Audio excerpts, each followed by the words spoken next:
षड्यंत्र रचा गया है, जिस चक्रव्यूह में देश फंस चुका है, उस चक्रव्यूह से निकलने के लिए समय लगेगा। विपक्ष के नेता बहुत अच्छे तरीके से काम कर रहे हैं, इसी तरीके से भी अगर वो काम करते रहे, इतनी स्पीड से भी अगर वो काम करते रहे, तब भी समय लगेगा। क्योंकि जो चक्रव्यूह इन्होंने इस्तेमाल किया है, देश को गर्क में डालने का इन्होंने काम किया है। लेकिन बीजेपी तो 2047 की बात करती है। देखिए 2047 की बात कर रहे हैं, 2047 के बाद ये फिर 2057 की बात करने लग जाएंगे, फिर उसके बाद कहेंगे कि जी सेंचुरी ही पार करा दो। अभी कह रहे हैं कि 75 पूरे हो गए, इससे पहले सिल्वर जुबली की बात करते थे, फिर 75 की बात करने लग गए, फिर कहेंगे सेंचुरी ही पार करा दो। तो ये तो इनकी आकांक्षाएं हैं, और आकांक्षाएं तो मरते समय तक भी किसी व्यक्ति की पूरी नहीं होती। मनुष्य है अगर, तो मनुष्य के साथ में ये काम जुड़ा हुआ है, उसकी आकांक्षाएं कभी नहीं मिटती। अगर वो आकांक्षाएं उसकी खत्म हो जाती है और अगर वो सेटिस्फाई हो जाता है, संतुष्ट हो जाता है अपने जीवन से, तो फिर वो मनुष्य ही कहाँ बचता है, फिर तो वो महापुरुष बन जाता है। तो अगर ये महापुरुष हैं तो फिर इनकी आकांक्षाएं नहीं होनी चाहिए थी, और अगर इनकी आकांक्षाएं हैं तो फिर ये फर्जी महापुरुष हैं, फिर ये फर्जी अवतारी हैं, फिर ये फर्जी जुमलेबाज हैं, फिर ये फर्जी बाबा हैं, फिर ये फर्जी अमरनाथ बाबा के मानने वाले हैं, फिर ये फर्जी माँ गंगा के पुत्र हैं, फिर ये सब कुछ फर्जी हैं, और फर्जी का नाम मोदी। नमस्कार, स्वागत है आपका। मेरा नाम है विपिन बेबाक, मेरे साथ पत्रकार शादाब रिजवी। धन्यवाद विभाग जी। शादाब रिजवी, राहुल गांधी ने फिर आज स्पेशल तौर पर बिहार में कहा है कि आप इंतज़ार करिए, थोड़ा सा इत्मीनान रखिए, हाइड्रोजन बम बहुत जल्दी फूटेगा, निश्चित तौर पर फूटेगा, और आप बिल्कुल बेफिक्र रहिए।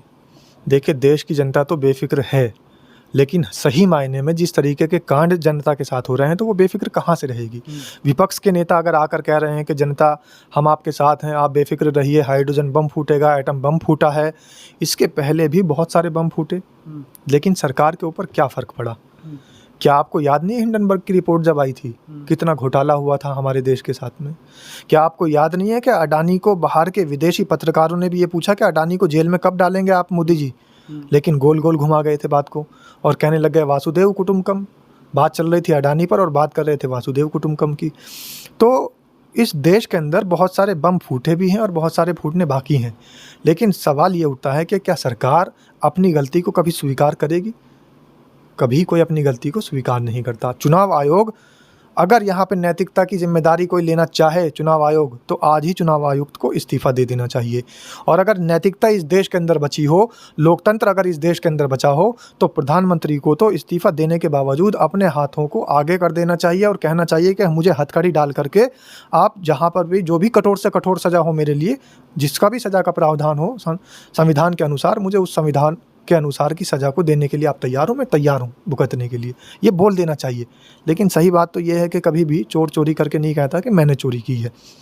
राहुल गांधी विपक्ष की भूमिका अच्छे से निभा रहे हैं, और सबसे अच्छी जो बात लगती है राहुल गांधी की, मैं ये नहीं कि कांग्रेस का नेता हूँ या कांग्रेस की तरफ से मुझे कुछ भेजा गया है या मैं कांग्रेस की क्यों तारीफ़ करूँ, लेकिन जहाँ जिस व्यक्ति की जो बात अच्छी लगती है, वैसे मैं कांग्रेस की हमेशा विरोध करता हूँ, कांग्रेस की नीतियों का भी बहुत सारी का विरोध किया है, लेकिन राहुल गांधी की एक बात ये अच्छी लगती है कि राहुल गांधी बिहार में गए हों या देश के किसी भी कोने में गए हों, उन्होंने ये नहीं कहा कि आप हमें वोट दीजिए, उन्होंने ये कहा कि वोट चोर गद्दी छोड़। किसके लिए छोड़ उन्होंने नहीं कहा, उन्होंने ये नहीं कहा कि वोट चोर गद्दी छोड़ हम आने वाले हैं, उन्होंने कहा वोट चोर गद्दी छोड़ जनता आने वाली है। यानी जनता माफ़ नहीं करेगी। इस देश के ऊपर अगर अधिकार है किसी का, तो जनता का अधिकार है। जनता जनार्दन है हमेशा से, और देश की जनता ही छली जा रही है। देश की जनता का जो पैसा है, गाढ़ी कमाई है, वो लूट ली जा रही है। तरह तरह के टैक्स लगा दिए जा रहे हैं। विकास के नाम पर कहीं भी कोई काम नहीं नज़र आता है। 2 करोड़ नौकरी का वादा पर साल में जो दिया था इन्होंने, पर यार 2 करोड़ नौकरी देंगे, वो नहीं दे पा रहे हैं। पेपर लीक की घटनाएँ आम हो गई हैं। चाइना हमारे देश की ज़मीन कब्जा रहा है, पाकिस्तान हमें आग दिखा रहा है, और हम बात कर रहे हैं कि हम विश्वगुरु बनने वाले हैं। तो इस तरीके की जुमलेबाजों के जुमले में फंसने वाली जनता अब नहीं बची है। पहले फंस गई जनता, पहले आप भी फंस गए। आप खुद अपने हृदय पर हाथ रख के बता दीजिए, क्या आप मोदी जी के कभी समर्थक रहे होंगे?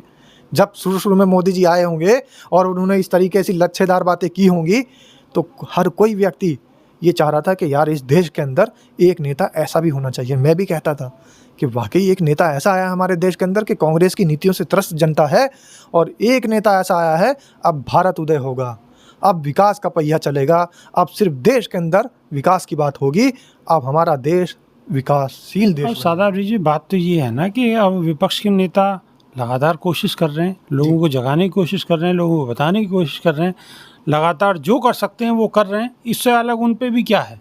देखिए सबसे बड़ी बात यह है कि जो षड्यंत्र रचा गया है, जिस चक्रव्यूह में देश फंस चुका है, उस चक्रव्यूह से निकलने के लिए समय लगेगा। विपक्ष के नेता बहुत अच्छे तरीके से काम कर रहे हैं, इसी तरीके से भी अगर वो काम करते रहे, इतनी स्पीड से भी अगर वो काम करते रहे, तब भी समय लगेगा। क्योंकि जो चक्रव्यूह इन्होंने इस्तेमाल किया है, देश को गर्क में डालने का इन्होंने काम किया है। लेकिन बीजेपी तो 2047 की बात करती है।